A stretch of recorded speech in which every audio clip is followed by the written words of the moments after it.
A lot of Pokemon have fantastic luck on their challenge around Johto, others not so much. It isn't unfair to say that some Pokemon just seem to be born unlucky, and in the next 20 minutes or so, we're going to see Sandslash's journey across the Johto and Kanto regions. It's not necessarily going to be a pleasant journey, but it's the journey that Sandslash had. And as with every challenge run, it's what happens on the day that matters here on this channel.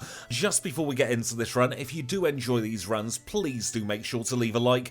Every single like helps push this video to more and more people, and we can have more and more people join the fun here on the runs. But for now, let's take a look at the stats of our Sandshrew. We are level 5 with 21 HP. We are of course going to be holding a berry, and our only move is Scratch. And then for our stats, we've got 13 in attack, 14 in defense, just 8 in special attack, 9 in special defense, and 10 in speed. I was actually quite surprised at how nippy Sandshrew is at the beginning. Base 40 powers much more than I was expecting. And of course, I'll show you the very first encounter with a wild Pokemon. It's a level 3 Rattata, and we knock it out in just 2 shots. So now we'll move on to the very first rival battle, and I decided to give the rival Chikorita. This is entirely because of that second rival battle, because Razorleaf will hit like an absolute truck, and that's going to give Sandshrew the hardest time in this battle. We'll take solace that rival 1 is an incredibly easy battle though, and we'll start making our way towards our first gym together. This is Falkner's flying type gym, and he leads with Pidgey. We're going to start off with a defense curl just to make sure our already great defense is even higher. We'll then get to scratching both of his Pokemon, and we've just got to hope for the best. And here comes our first bit of terrible luck. We get critical hit twice in a row. But fortunately, those defense curls meant we weren't in danger of fainting. We get the Zephyr Badge in 6 minutes and 17 seconds without Sprout Tower, and now let's move on to Bugsy. He is the Bug-type specialist and he leads with Metapod. We've upgraded Scratch to Swift for this battle, and let me tell you, Bugsy was an absolute nightmare. I tried every strategy under the sun. I tried 6 defense curls and he'd critical hit, or I'd get poisoned if I was holding the berry. Nothing I was doing was working because his Fury Cutter was just too strong. So we're now back to square one for the rest of this battle, and I decide to go for just all out offense and hope that Bugsy's AI trips him up.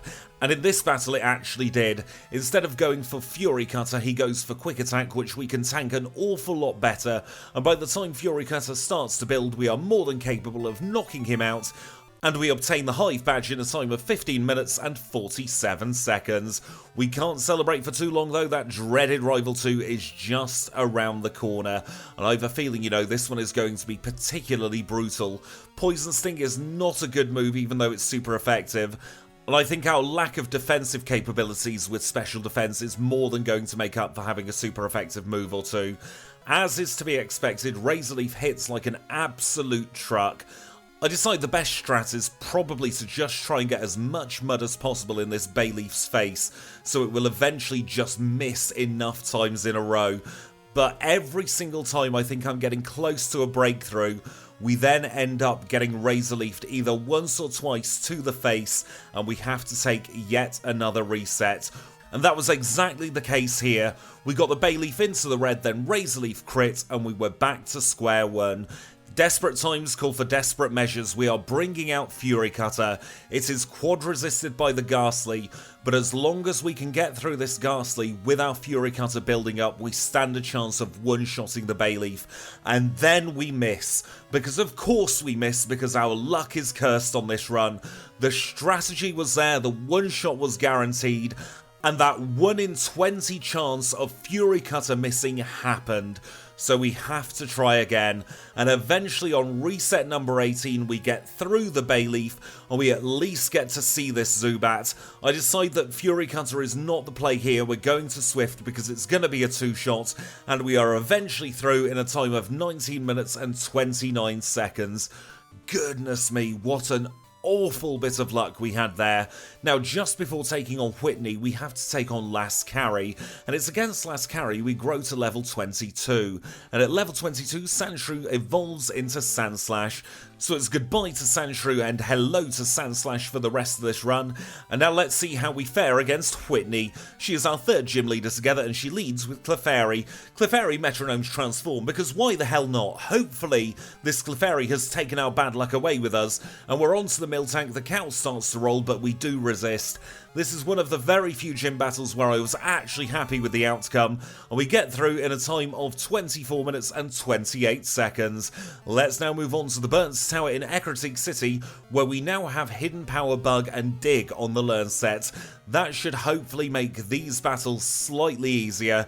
We can dig against the Haunter and we're onto the Bayleaf. We'll use Hidden Power against the Bayleaf and we knock it out in one shot.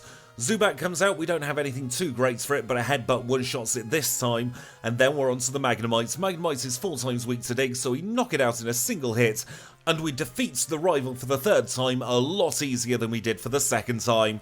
Let's now move on to Morty's Ghost and Poison Spectacular Gym, where he's going to lead with Ghastly, and I think this one might be a foregone conclusion for poor old Morty here. We don't have the best speed in the world, but we've got everything else working in our favour here. We have Stab and a super effective move, so it's going to be 4 simple one-shots. Morty is a bit of a freebie for Sandslash, especially when you've got Dig on the learn set. And we earn ourselves the Fog Badge in 34 minutes and 15 seconds. Let's move on to Chuck, the fighting type specialist of Cianwood City, who leads with Primeape. We two-shot the Primeape with a pair of headbutts and out comes the Poliwrath. We're not doing great amounts of damage to the Poliwrath and a little bit of a disaster happened. I forgot to use an ether, so we ran out of headbutt PP, and then we got mind-readed into hypnosis underground, so we're going to have to try this one again. That was a little bit of player error on my part, but it was also some terrible luck getting the combo of mind reader and hypnosis. We get on much better in our second attempt though, and we defeat Chuck in a time of 38 minutes and 43 seconds. Let's now take on Jasmine. She is of course the Steel type specialist and she leads with Magnemite. And I think Jasmine's up to her old dirty tricks once again, you know. I think she's been swigging that secret potion once more and sharing it with Steelix, because the only times that Iron Tail seem to miss are when we're underground, where it's impossible to hit us. Every single time she needs an Iron Tail to hit, it's exactly what happens, and we are back to square one once again. We know that this battle's winnable, even with it being a 5-shot courtesy of her healing. We get a very lucky critical hit this time though, and Jasmine starts to heal once more. This will turn it into a 4-shot, and finally Iron Tail misses enough times for us to get through. And then it's as simple as beating up Jasmine's final Magnemite and we'll be able to obtain the Mineral Badge. We get that badge in a time of 40 minutes and 34 seconds. Let's now move on to Price. He's the Ice-type specialist of Mahogany Town, and he leads with Seal. We headbutt the Seal as Icy Wind tickles us for a little bit of damage, but we knock it out and move on to the Dugong. We get some very good luck here, and we crit the Dugong on turn 1 to knock it out in 2 hits. Maybe our luck is changing. We flinch the Pidoswine on turn 1 and turn 2 to get him healing. We just have to hit it one more time, but Blizzard hits, and would you believe, we got frozen. Of course we got frozen. That is the luck that Sandslash has in this run. It really is going against him in every possible opportunity. It doesn't matter what we do, we always seem to end up getting screwed over by the RNG. I decided to plonk Strength on the learn set this time because I think that's going to give us a little bit higher damage output, and the increased damage from Strength was enough for us to finally knock out this Pidoswine. We get the Glacier Badge in 47 minutes and 5 seconds, and we leave Price's gym in a little bit of a huff, so we decide to do some retail therapy underground in the Goldenrod department store. Let's take on the rival for the 4th and penultimate time while we're here, and let's really hope that our fortunes change here. We have had a very, very nasty run up until this point, and learning Fury Swipes at 42 makes us even nastier. We're not capable of one-shotting the Meganium this time, but we don't get poisoned via Poison Powder, and we can move ourselves onto Sneasel Pleasel. It's a one-shot with Hidden Power Bug against the Sneasel, and we'll go underground against the Haunter. That just leaves Magnemite left to go. We're 4 times super effective against it. We knock it out in one shot, and we're through Rival 4 on our first try, and we can move on to Claire. Claire, of course, is a Dragon-type specialist, but much like Chuck, her ace Pokemon carries Surf up its sleeve, just to ruin Sandslash's day. The good news is though, we're able to tank a single Surf, and the combination of Headbutt and Return in that order prevents the healing loop, so we don't have to risk anything against that Kingdra. And then with a very simple end of the battle, we have defeated Claire, and we obtain her badge in 1 hour, 4 minutes and 25 seconds. And now with all 8 Johto and Gym badges acquired, we'll make our way towards the Pokémon League, where we'll get ambushed by the rival for the final time. We one-shot the Sneasel without having to use Hidden Power Bug, and here comes Meganium. Once again, it's not going to be a one-shot, but this time we end up poisoned. That was a little bit of misfortune, but we'll let it slide considering the luck we had earlier in the run. Golbat and Kadabra are no problem whatsoever. We know that Magneton's going to go down to a single Earthquake because we've upgraded from Dig, and that just leaves Haunter left to go. We knock that out with a single Earthquake as well, and we are through the rival for the final time in 1 hour, 8 minutes and 11 seconds. And now we're at the Pokemon League, and I think at this point the run was starting to get to me because I completely forgot to deposit the HM friends, so we'll still thank Kenya Abra Cider comparison. We'll do the movement after the league as normal, so we're not at an advantage. But now let's take a look at our stats. We're level 51 with 167 HP. We're holding the pink bow with Return, Hidden Power Bug, Earthquake and Headbutt. And in terms of our stats, we've got 143 in attack, 151 in defense, 87 in special attack, 97 in special defense and 102 in speed. Those are the outer battle stats. We'll get a big boost in battle, as we'll see here against Will. He's our first league member and he's going to lead with Xatu. It's a one-shot on Xatu with Return, so he sends out Jinx. Jinx has no defense as we saw in the last run, so it goes down in a single hit, and he tries with Executor. We've got a 4-time super effective move against the Executor, so it goes down straight away, and we'll do exactly the same against the Slowbro. That just leaves another Xatu left to go. We'll swap back to Return. We comfortably one-shot it. We grow to level 52. We decline the option to learn Sandstorm, and we are through Will in 109.23. Let's see how Koga fares in this run. We do have the advantage over most of his Pokemon, so we'll have to make the best of it. We one-shot the Ariados, so we're on to the Venomoth. Venomoth's got a lot of bulk behind it, but we're still able to one-shot it, and we can move on to Fortress. Stab Earthquake makes Fortress at 2 shots, which is absolutely fantastic. And here comes the pesky Pokemon for this particular battle. That Crobat is particularly mean. Even with Toxic and a few wing attacks, we weren't in any real danger of fainting, but it's just sapping away at our time. We Earthquake the Muck to finish that off, and we are through Koga in 110.04. Let's now move on to Bruno, the fighting type specialist who, thank goodness, does not have Surf. We can Earthquake the Hitmontop while it's underground to make sure it goes down straight away with no damage. We'll do the same to the Hitmonchan to guarantee a simple one-shot, and we're on to Legs the Hitmonlee. Once again, we one-hit that, and that just leaves Machamp and Onix left to go. Machamp is definitely the bulkiest, but we were able to get him caught in a healing loop with a combination of a critical hit, Earthquake and a Headbutt, and the final Pokemon is Onix. Even with all of Onix bulk, it was another one-shot to defeat Bruno in 110.45, so we'll move on to Karen. Karen is the Dark-type specialist who leads with Umbreon. The plan here is to try and get Umbreon to flinch a couple of times. I decided to go for 3 Headbutts against the Umbreon, and that's because Hidden Power Bug would not knock it out even after a single Headbutt. We get past the Vileplume, but we end up paralysed in the process, and that slows us down for the rest of this battle. And the combination of Sand Attack and Paralysis is enough for us to get caught a little bit unstuck, and we end up taking yet another reset. We miss Earthquake twice in a row in the Gengar, and that was curtains for this attempt. But we are nothing if not determined, so we're going to try again.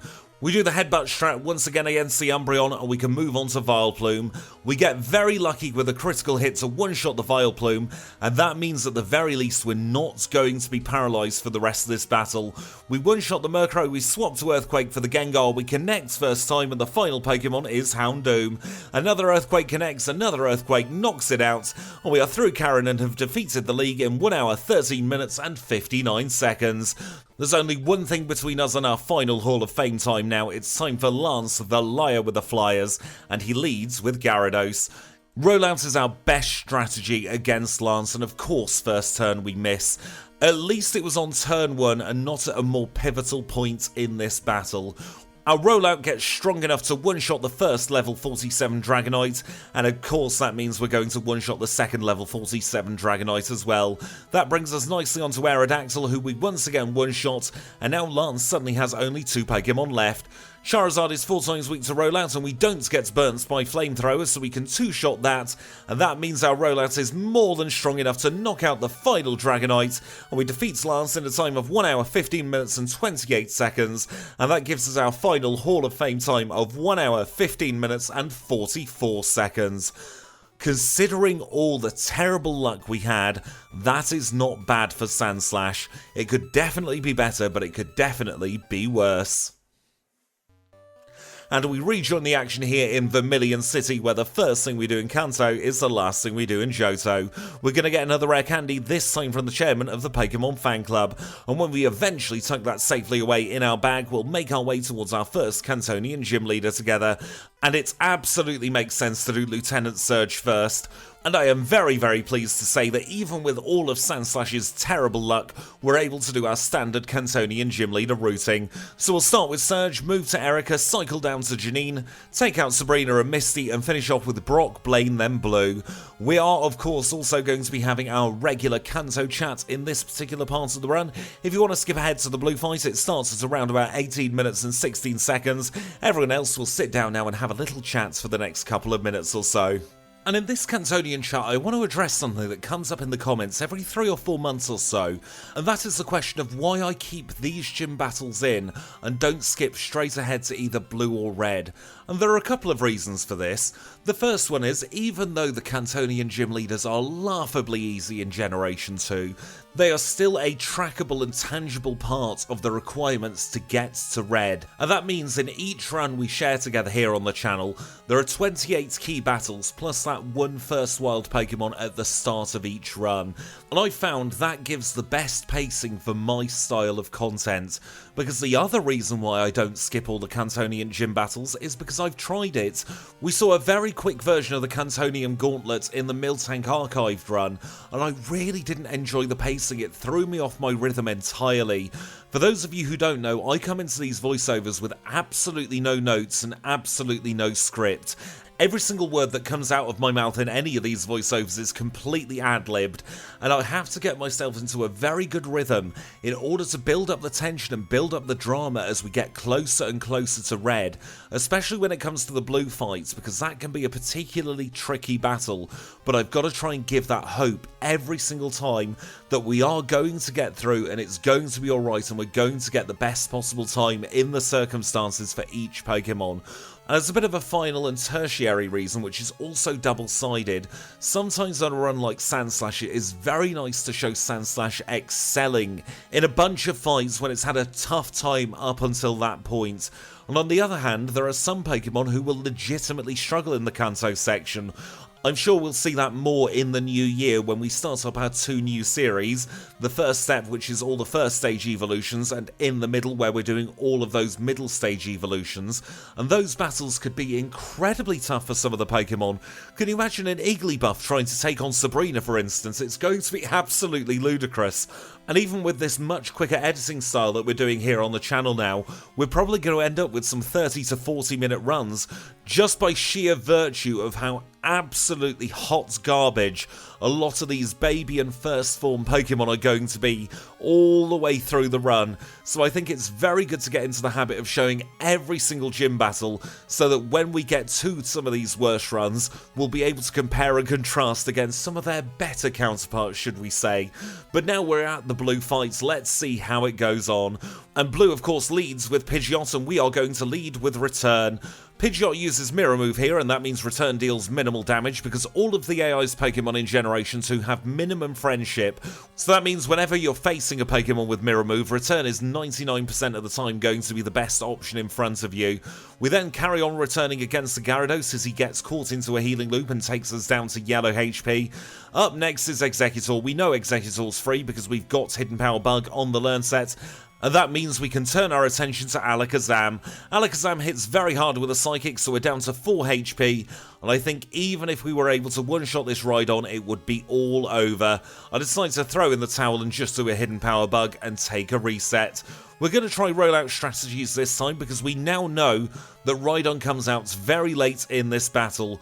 Rollout's more than capable of one-shotting Gyarados with a critical hit, so we move ourselves on to Exeggutor. And I tell you what, when rollout works, it really is satisfying. Getting one-shots on Pokemon you would never expect to one-shot will never grow old to me. We'll swap to Earthquake for Arcanine because that's the best move to finish off with, and then we just got to take out this pesky Rhydon. And a pair of Earthquakes seals the fate of Blue, and we obtain his badge in a time of 1 hour, 32 minutes and 38 seconds. With that, there's only one battle left to go, because of course it has all been building up to here. It's the final battle with Red, and he leads with Pikachu. We don't outspeed the Pikachu, but we are able to one-shot it. That is a very good start. Venusaur joins the party second, and unfortunately for us, we don't outspeed it. It wasn't going to be a two-shot either way from the looks of how much Earthquake did there, but that means we're going to use our first 3 rare candies, and we're going to get on the Charm dodge. And then once we've dodged Charm, we can get back onto the Venusaur, and all it took was 3 rare candies to not only outspeed, but to practically guarantee the 2-shot.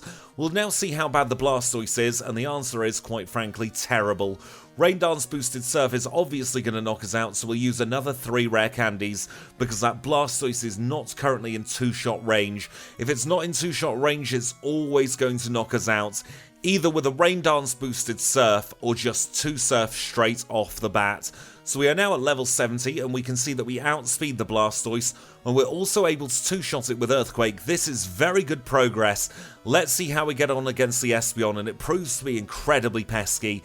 Reflect is halving our physical attack at this point, and it's enough to get us knocked out by the Peskeon, and I decide to use our last set of rare candies. We're already up to level 74. We know that Pikachu is fairly irrelevant as long as we can dodge the Charm, and we also now know that Venusaur and Blastoise are going to be no problems either. The worst that Blastoise is likely to do is set up a Rain Dance, and that's absolutely meaningless for us, so we can go on to Red's final 3 Pokemon. Espeon hits us with Psychic, he critical hits to take us down to 30. We know that it's a one-shot now though, as long as we can get through without taking that much damage. Snorlax's Body Slam knocks us out, and we have to try again. We dodged the Charm and we one-shot the Pikachu, and now we know we can definitely get through Venusaur and Blastoise. In a Pokemon Crystal run, there is no better feeling than that feeling you get when you can just cross off one of Red's Pokemon from your list. So knowing we're able to do that for 3 Pokemon as long as we dodge Charm makes us be able to focus on the final 3 Pokemon. We're back onto Snorlax at this point. He uses Amnesia. That's great for us because we can 2-shot the Snorlax, and that just leaves Charizard left to go. Now, I thought I was being sensible here at Charizard. Instead of going for the 90% accurate rollout, we went for the 100% accurate return, but we low-rolled twice in a row and Charizard survived on 1 HP, so the cursed luck is continuing all the way to Red. I decided a change of learn set is probably going to be the way to change our luck. We're getting rid of Hidden Power and Return, and we're replacing them with Sandstorm and Curse. This Pikachu cannot hit us whatsoever. The worst it can do is a quick attack, but we're going to recover more HP from the leftovers than what Pikachu can do from a quick attack. It also means we don't have to worry about paralysis, and we can also frustrate Red's AI by setting up a Sandstorm. That means he's going to prioritise Rain Dance on his Blastoise, and we don't have to worry about getting hit by Surf whatsoever. We're through the Venusaur in one shot because it just tried to take in Sunlight. Here comes the Blastoise. As predicted, it uses Rain Dance, so we knock it out in 1, and we're back onto this pesky Espeon. Psychic was the best possible outcome there because we can easily one-shot that, and then Snorlax will go straight for Amnesia. It was a little bit touch and go. I'm not sure if 940 in attack with a stab-boosted Earthquake was quite enough to guarantee the one-shot against that Snorlax, but we rolled high anyway. And then we can finish off Charizard to bring this cursed run to an end, and we have defeated Red in a time of 1 hour, 44 minutes and 7 seconds. That is definitely not the best possible time Sandslash can get, far from it, but with all the bad luck it had on the day, it gets a very valiant 47th place on the leaderboard. That pushes Mr. Mime down into the page 2 drop zone in 50th place. Aerodactyl is of course still in top spot on page 2. Heading up page 3 now is Dodrio. It's definitely time for Dodrio's redo if it's all the way down there. And Paw Shuckle is now down in 90th place. We have filled up page 3 and there's also no change to the top of the leaderboard, of course. Ho-Oh in first, Pidgeot in second, Girafarig in third, and Rapidash there in the page 1 drop zone. But with that, we are done. So if you have enjoyed this run, make sure to leave it a like. If you've got any feedback, leave it in the comments down below. If you want to see more runs just like this, make sure to subscribe. And until next time when we're running Vaporeon and Crystal, a run not to be missed, I will say thank you all so much for watching, and I'll see you all very, very soon.